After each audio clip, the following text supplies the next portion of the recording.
Hi guys, today we're going to continue chapter 2 and talking about matter.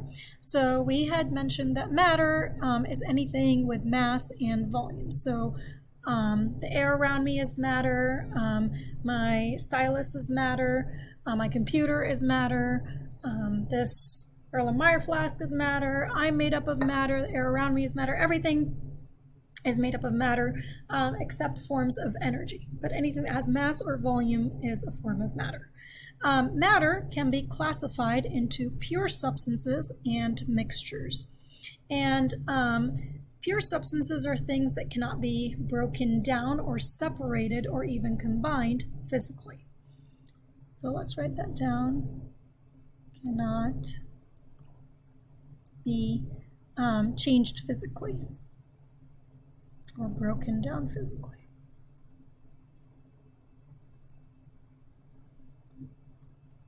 And let's talk more about pure substances. They are then further divided into elements and compounds. So we'll start with elements. Elements cannot be broken down physically or chemically.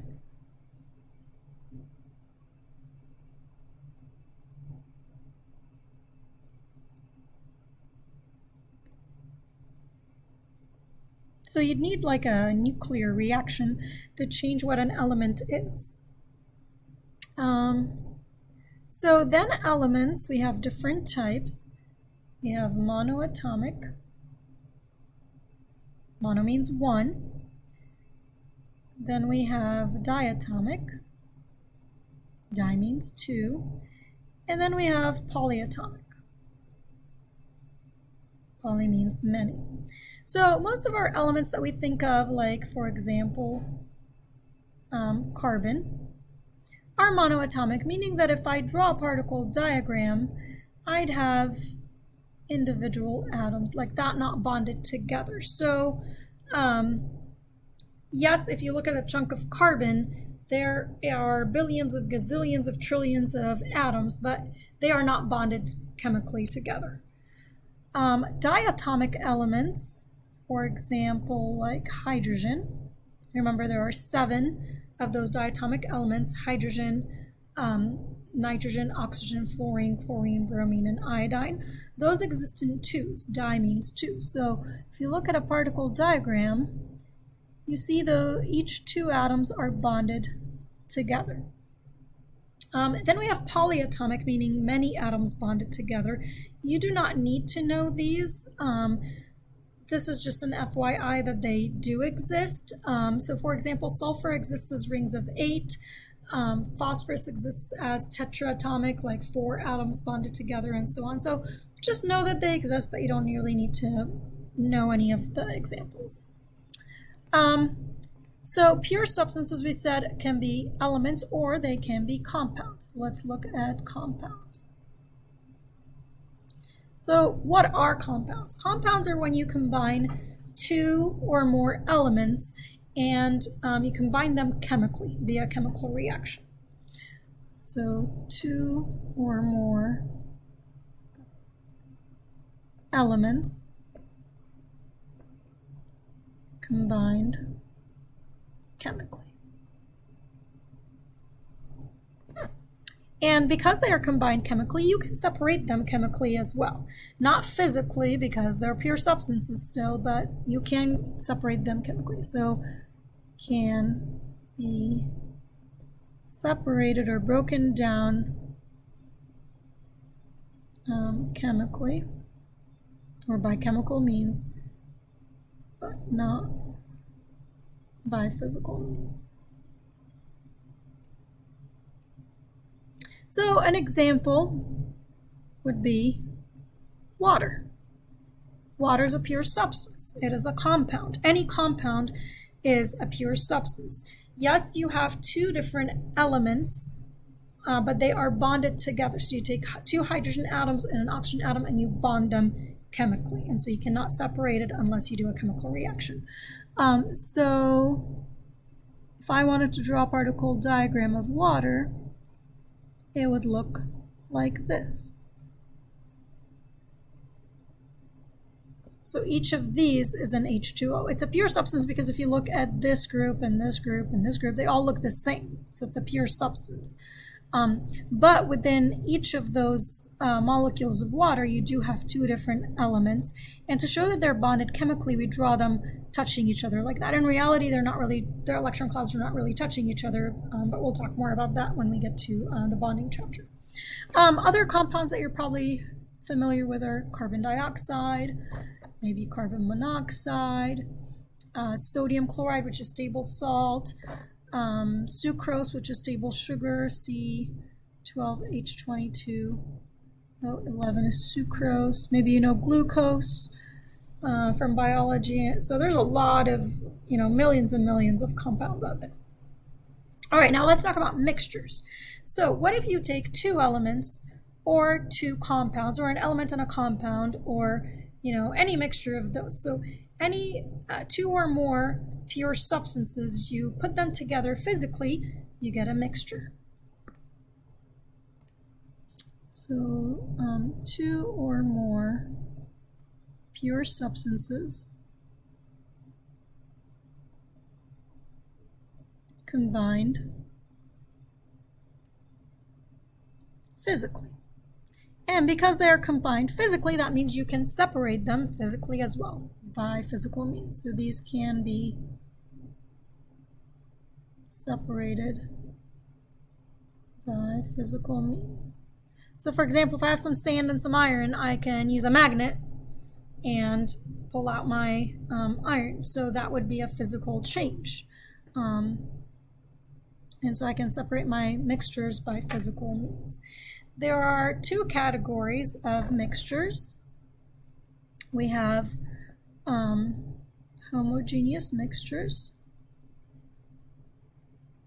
and then we have heterogeneous mixtures. So I'm going to start by heterogeneous mixtures. These are not the same throughout.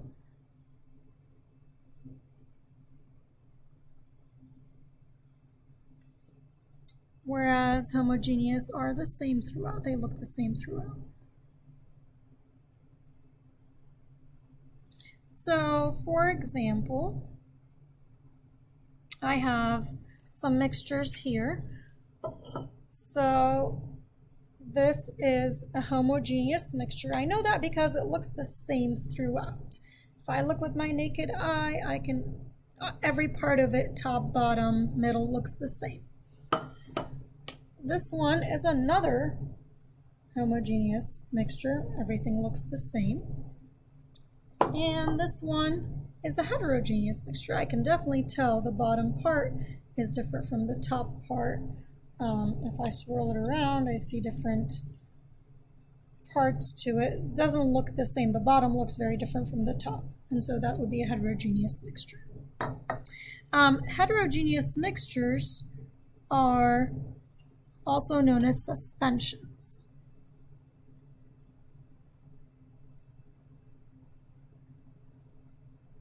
It's a suspension. If you can see different parts of it, then it's a suspension. Homogeneous mixtures can be either solutions or, I'm just running out of space, colloids.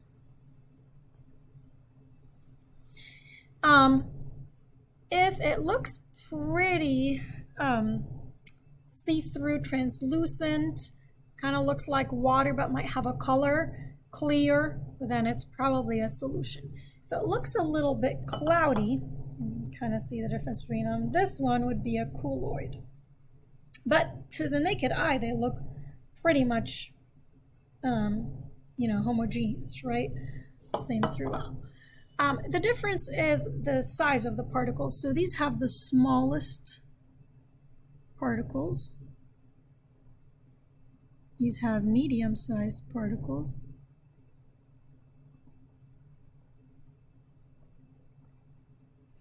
And these have large particles, relatively speaking. Okay. So some examples of these suspensions. Lots of our mixtures that we see around us are suspensions. So for example, I'm going to write it here. Let's say salad. You can, if you're given a salad, you can tell, oh, there's tomatoes here, there's lettuce here. It doesn't all look the same throughout. Chicken noodle soup, that's also a suspension. You can see pieces of chicken, you can see pieces of noodles. Italian dressing, you can see little bits of like herbs and stuff like that. Let's write that one down, Italian dressing. So lots of different solutions, or sorry, mixtures that are suspensions around us, where you see one part different from another part. Let's talk about solutions and colloids. Colloid would be something that is like kind of cloudy-ish, a little bit. Things like whipped cream. Really any cream, whipped cream, shaving cream. Another example would be Jell-O, things that have gelatin in them. They're kind of see-through, but they're a little bit cloudier. And so again, that would be a colloid versus something like this would be a solution. So let's think about what are examples of solutions. Let's say Kool-Aid.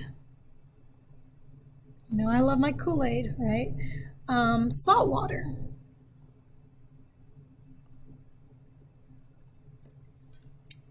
Air. And so these are all solutions. Sometimes it's hard to tell, is it a solution or is it a colloid? Because it looks to us like it's the same throughout. And so we use something called the Tyndall effect. So I'm going to find a spot here, maybe right here, to define what Tyndall effect is. So the Tyndall effect is the scattering of light. That's a scattering, sorry, of light of large particles.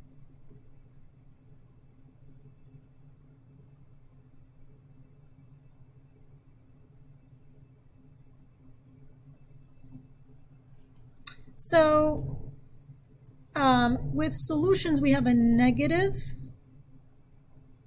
I'm going to call it TE for Tyndall effect. That's for solutions.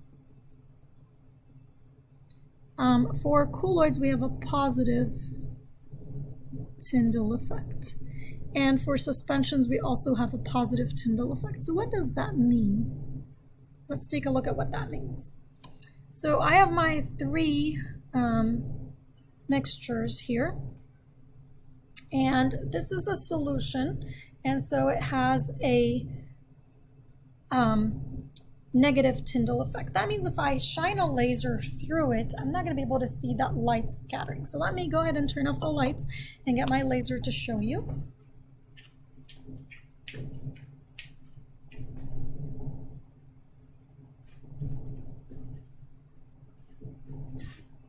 So if you look at my solution again, this is a laser. And so if I shine it, it reflects off of the glass itself, but you can't see it through the solution, right? You see it here and then on the other side, but you don't see any laser lines in the solution. So that would be a negative Tyndall effect. The particles are too small to be able to reflect that light off. So that's a solution. Now let's take a look at what a colloid looks like. So a colloid, if I shine a laser through it, do you see how you can see some of that light through it? That's because the particles are large enough that you can reflect that light off. So this would be a positive Tyndall effect because it's a colloid. This would be a negative Tyndall effect. Oh, sorry. Negative, it's reflecting off of my hand. Negative Tyndall effect because you're not seeing anything through your solution here. So solutions have a negative Tyndall effect, colloids have a positive Tyndall effect because the particles are larger. With suspensions, you should also have a positive Tyndall effect So here's my suspension that I showed you earlier. You can definitely see the laser beam through that even better than with a colloid. So that's definitely a positive Tyndall effect here. All right. Hope you guys have an awesome day. Bye.